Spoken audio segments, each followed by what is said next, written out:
push to start. Yeah, you know what it is. Everything I do it big. Yeah, screaming that's nothing. When I pulled on the lot, that's nothing. Stuck in my town, you see me, you know everything. Black and yellow, black and yellow, black and yellow, black and yellow. Assalamualaikum warahmatullahi wabarakatuh. Kumpulan kami akan menerangkan kualiti guru mempengaruhi proses pengajaran dan pembelajaran dalam mencapai aspirasi pendidikan. Pelan Pembangunan Pendidikan Malaysia (PPPM) telah diperkenalkan pada tahun 2013 untuk tempoh 13 tahun sehingga tahun 2025.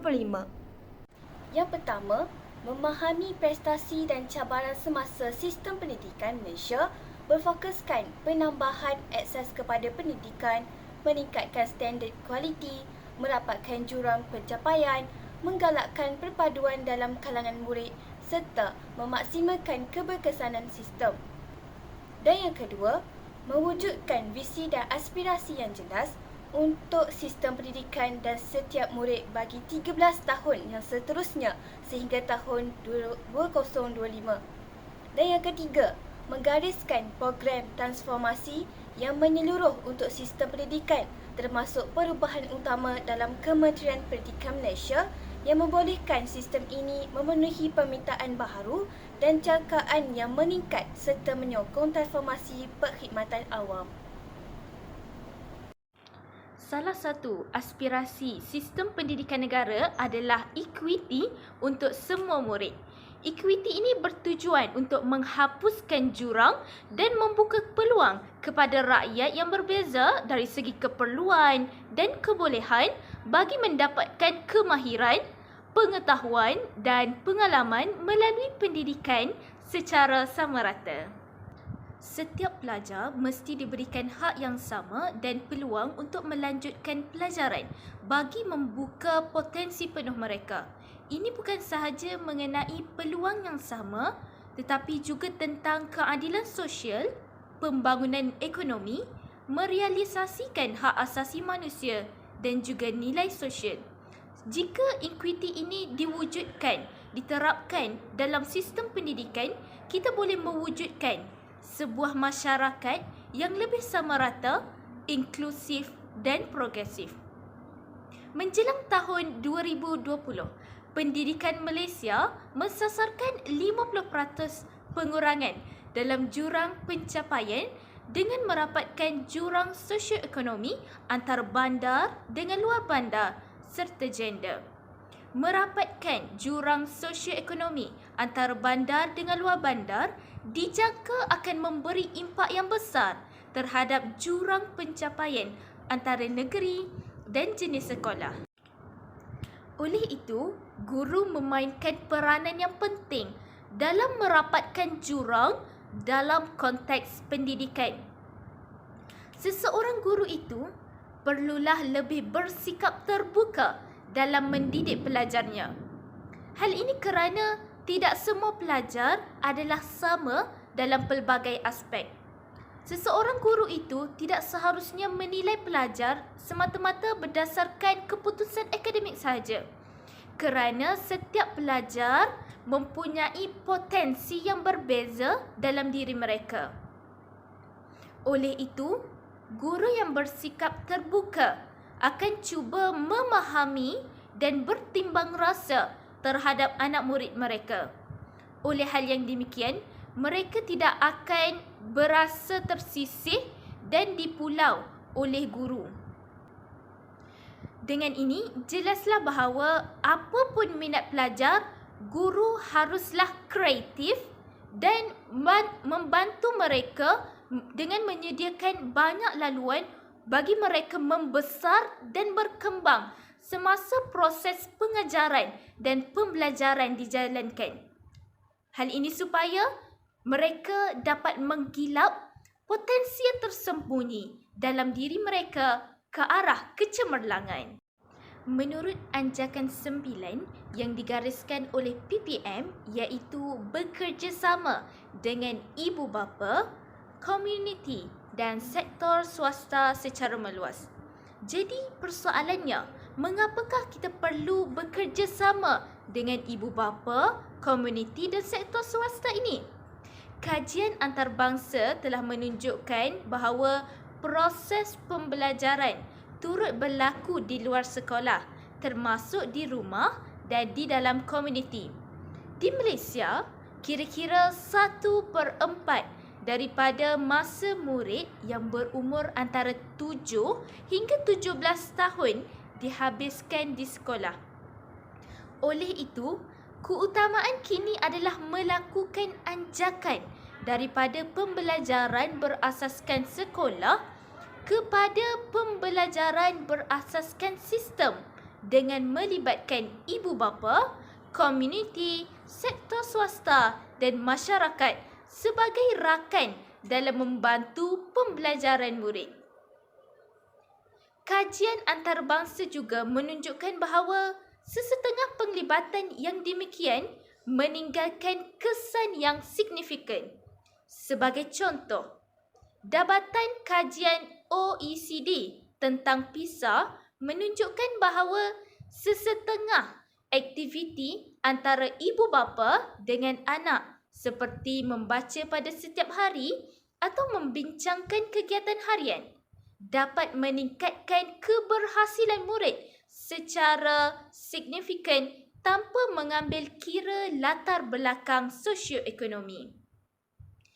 Selain itu juga, kajian antarabangsa juga membuktikan bahawa sekolah yang melibatkan sektor perniagaan, organisasi awam dan institusi pengajian tinggi mendapat manfaat termasuklah grade yang lebih tinggi dan ketidakhadiran murid yang rendah. Justru, hubungan yang baik antara ibu bapa dan guru adalah penting bagi melahirkan generasi yang unggul dan berwawasan. Seterusnya, dapat mengurangkan kadar jurang antara para pelajar. Bukan itu sahaja. Menurut Standard 4 Kualiti Pendidikan Malaysia Gelombang 2 SKPMG 2 yang menyatakan bahawa guru sebagai pengawal.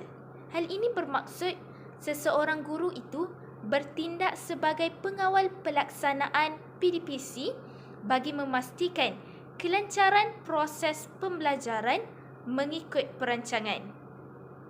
Oleh yang demikian, seseorang guru itu perlulah memanfaatkan teknologi seperti e-pembelajaran. E-pembelajaran ini merupakan satu kaedah pengajaran dan pembelajaran yang menggunakan teknologi bagi memudahkan para pendidik dan murid meningkatkan tahap pendidikan mereka. Hal ini kerana teknologi mempunyai keupayaan luar biasa bagi merapatkan jurang pendidikan dengan menyediakan akses kepada sumber dan maklumat tentang pendidikan. Kesannya, pelajar boleh mengakses pelbagai bahan daripada sumber-sumber internet. Selain itu, PPM juga turut menggariskan program transformasi yang menyeluruh untuk sistem pendidikan. Antara langkah penting untuk menjayakan PPM ini termasuklah menyediakan pendidikan berkualiti, bertaraf antarabangsa dan memanfaatkan ICT bagi meningkatkan kualiti pembelajaran. Anjakan dalam PPM merupakan satu perubahan dari segi strategi dan amalan. Dalam anjakan ketujuh, iaitu memanfaatkan ICT bagi meningkatkan kualiti pembelajaran, merupakan perubahan dari segi amalan dan pelaksanaan, khususnya melibatkan para guru dalam proses pengajaran dan pembelajaran. Bagi memenuhi keperluan semua rakyat dan menyediakan negara untuk bersaing di peringkat antarabangsa, adalah penting untuk negara melakarkan wawasan kejayaan sistem pendidikan yang ingin dibangunkan, khusus berdasarkan konteks Malaysia. Oleh itu, Pelan Pembangunan Pendidikan Malaysia berhasrat untuk mencapai 5 keberhasilan bagi sistem pendidikan Malaysia secara keseluruhan, iaitu akses, kualiti, equity, perpaduan dan kecekapan. Dan pada hari ini, saya akan menerangkan salah satu daripada 5 aspirasi pendidikan negara, iaitu akses. Kanak-kanak di Malaysia, tanpa mengira latar belakang sosioekonomi dan kelompok etnik, mempunyai hak untuk mendapatkan akses yang sama kepada pendidikan yang berkualiti bagi membolehkan mereka mencapai potensi masing-masing. Oleh itu, Kementerian berhasrat untuk mencapai 100% enrolment merentas semua peringkat pendidikan daripada prasekolah sehingga ke menengah menjelang tahun 2020. Dan 100% enrolment ini adalah bagi menyarankan pelibatan murid dan tidak tercicir dalam melibatkan diri dalam pendidikan. Baiklah, bagi memenuhi hasrat tersebut, setiap individu harus diberi peluang yang sama bagi mendapatkan pendidikan dan hak memilih jenis sekolah untuk belajar serta dapat meningkatkan pengetahuan dan kemahiran ke peringkat tertinggi tanpa mengira status ekonomi, sosial, kaum, jantina, agama dan sebagainya. Dalam masa yang sama, pembangunan dan kemajuan pendidikan telah diusahakan oleh kerajaan harus dinikmati oleh semua, terutamanya kepada murid di kawasan luar bandar dan pedalaman. Melalui pendidikan dan kemahiran yang mereka peroleh di sekolah, dapat membantu mereka untuk menempuh masa hadapan yang semakin mencabar mengikut peredaran zaman yang semakin berkembang dan mengelakkan mereka daripada belenggu kemiskinan. Bukan itu sahaja, sistem pendidikan juga akan terus kekal komited untuk membangunkan murid secara menyeluruh merangkumi dimensi intelek, rohani, emosi, jasmani yang terkandung dalam falsafah pendidikan kebangsaan. Oleh itu, pihak sekolah perlu berusaha memastikan setiap murid memenuhi standard minimum iaitu lulus mata pelajaran dalam teras bahasa Melayu, bahasa Inggeris, matematik, sains, sejarah dan pendidikan agama Islam serta pendidikan moral pada akhir tingkatan 5. Justeru, pencapaian matlamat enrolment sejagat ini akan meletakkan Malaysia setanding dengan negara maju yang lain di samping bertujuan meningkatkan peratusan murid yang menyertai pelbagai laluan pendidikan selepas menengah seperti universiti, kolej, politeknik, institusi vokasional atau program latihan kemahiran berstruktur. Dalam masa yang sama, akses ini juga terkandung dalam 11 anjakan yang telah dijadikan transformasi dalam sistem pendidikan negara, iaitu pada ajakan yang pertama, menyediakan kesamarataan akses kepada pendidikan berkualiti bertaraf antarabangsa. Asas kejayaan sistem persekolahan bergantung kepada apa yang murid mesti faham, mesti tahu dan mampu lakukan. Sejak dahulu lagi, murid Malaysia berkebolehan mengemukakan semua kandungan mata pelajaran yang diikuti. Walau bagaimanapun, kemahiran ini kurang penting dalam ekonomi yang sentiasa berubah pada masa ini. Sebaliknya, murid perlu ada keupayaan menakul, membuat unjuran dan mengaplikasikan pengetahuan secara kreatif dalam suasana baharu yang berlainan. Murid juga memerlukan ciri kepimpinan untuk bersaing di peringkat global. Pentaksiran antarabangsa, TIMSS dan PISA menunjukkan murid di Malaysia suka mengaplikasikan kemahiran berfikir aras tinggi. Oleh itu, bagaimanakah kualiti guru mempengaruhi proses pengajaran dan pembelajaran dalam mencapai aspirasi pendidikan? Bagi menjawab persoalan tersebut, guru perlulah mempunyai ciri tanggungjawab dalam menjalankan tugas yang diberikan. Bagaimana? Guru perlulah melakukan tugas dengan penuh tanggungjawab dan sebaik mungkin untuk mengajar dan mengurus pelajar. Sebagai contoh, apabila guru ditempatkan di sekolah pedalaman atau luar bandar, guru telah diberikan amanah dan semestinya menjalankan tanggungjawab mereka mengajar dan mendidik pelajar tanpa rasa terbeban. Melalui sikap guru yang bertanggungjawab ini dapat melahirkan pelajar yang berpengetahuan selari dengan elemen yang terkandung dalam 6 aspirasi murid. Seterusnya, saya beralih ke isi yang kedua di mana guru berperanan sebagai pembimbing. Guru membimbing pelajar secara profesional dan terancang seperti memberi tunjuk ajar dalam menguasai isi pelajaran dan kemahiran, membantu murid membuat keputusan dan selesaikan masalah, menggabungkan isi pelajaran dengan kemahiran mengikut keperluan dan keupayaan murid dengan baik, terutamanya bagi pelajar yang tinggal di pedalaman atau luar bandar yang selalu disisihkan akibat ketinggalan dari segi perkembangan teknologi yang terkini. Oleh itu, guru bolehlah memberikan perhatian lebih kepada pelajar ini dan memberikan latihan yang sesuai mengikut keperluan mereka. Baiklah, 5 aspirasi pendidikan yang ketiga yang akan diterangkan pada hari ini adalah perpaduan. Malaysia dikenali sebagai sebuah negara yang mempunyai masyarakat yang berbilang kaum dan kaya dengan keunikan yang berbagai. Aspirasi utama Malaysia ialah memupuk perpaduan negara. Sekolah ialah salah satu tempat pengintegrasian pelajar, khasnya pelajar berlainan etnik dan budaya. Sekolah bukan sahaja berfungsi sebagai pusat menimba ilmu pengetahuan, malah ia berfungsi sebagai senjata untuk mewujudkan perpaduan dalam kalangan murid. Kerana apa? Kerana murid menghabiskan lebih 1/4 daripada masa mereka di sekolah semasa mereka berusia 7 hingga ke 17 tahun.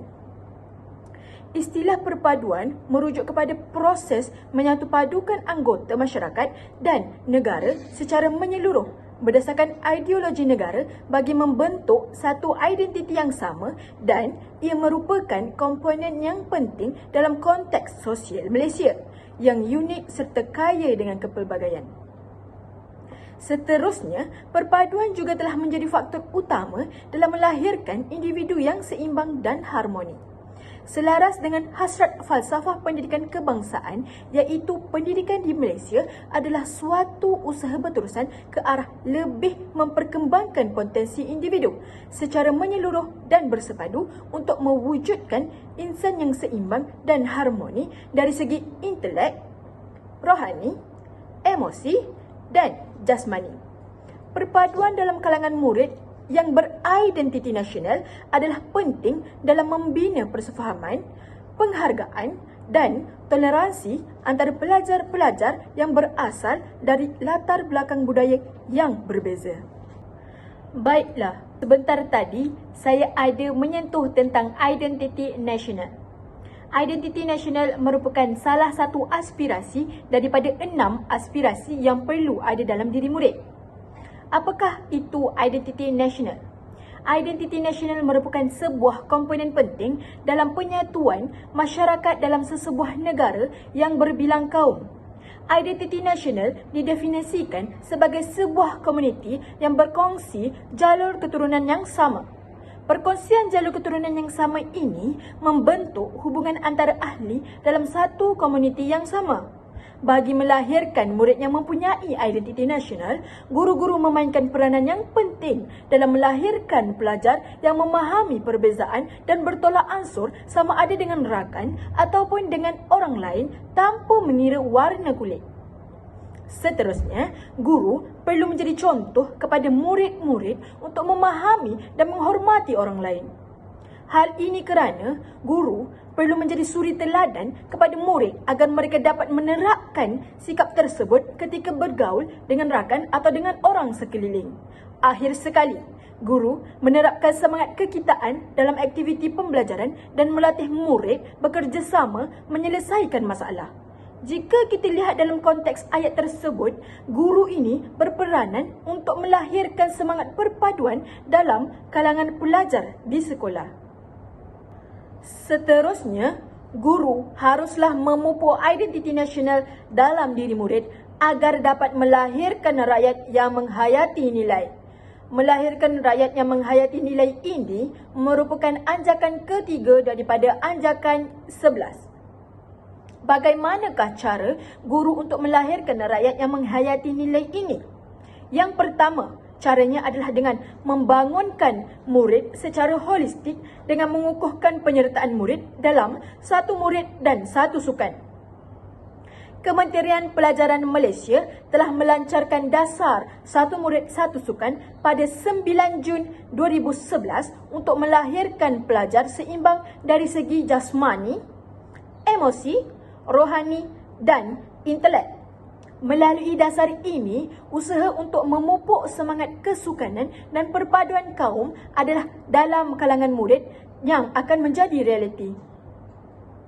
Sebagai contohnya, murid-murid berpeluang untuk bergaul dengan murid yang berbilang kaum seperti kaum Melayu, Cina, India, Iban dan Kadazan dalam sesuatu permainan atau kesukanan. Cara kedua adalah dengan mengukuhkan RIMOP mulai 2016 untuk memudahkan interaksi antara jenis sekolah, kumpulan etnik dan sosioekonomi. Rancangan integrasi murid untuk perpaduan RIMOP ini adalah program yang dibangunkan untuk memupuk perpaduan dalam kalangan pelajar sekolah pelbagai etnik melalui program-program yang dijalankan. Sebagai contoh, aktiviti perayaan dan perhimpunan dalam program RIMOP melibatkan sambutan hari perayaan, tarian muzik pelbagai etnik, hari guru, hari kebangsaan dan hari kokurikulum. Secara keseluruhan, elemen ini mendapat penerimaan baik dalam kalangan pelajar Melayu berbanding pelajar Cina. Namun, terdapat dua item yang mendapat respon baik daripada pelajar kedua-dua bangsa ini. Yang pertama ialah sambutan hari perayaan, yang kedua ialah sambutan hari kokurikulum. Pelajar dari kedua-dua bangsa iaitu Melayu dan Cina ini merasakan bahawa sambutan hari perayaan dan hari kokurikulum itu dapat mengeratkan perpaduan antara kaum. Akhir sekali, untuk merealisasikan ketiga-tiga perkara di atas, seseorang guru perlulah mempunyai ciri-ciri sahsia guru cemerlang. Untuk merealisasikan perkara yang telah saya sebutkan itu tadi, seseorang guru perlulah mempunyai sikap keterbukaan. Dari segi apa? Guru perlulah mempunyai hubungan yang positif antara murid bagi mewujudkan iklim kelas yang seronok sekaligus memberi impak kepada hasil pengajaran dan pembelajaran PDP yang positif. Sebagai contoh, guru perlu menerima kelainan dan keistimewaan setiap murid. Guru mestilah bersikap jujur dan tidak boleh memiliki sikap pilih bulu.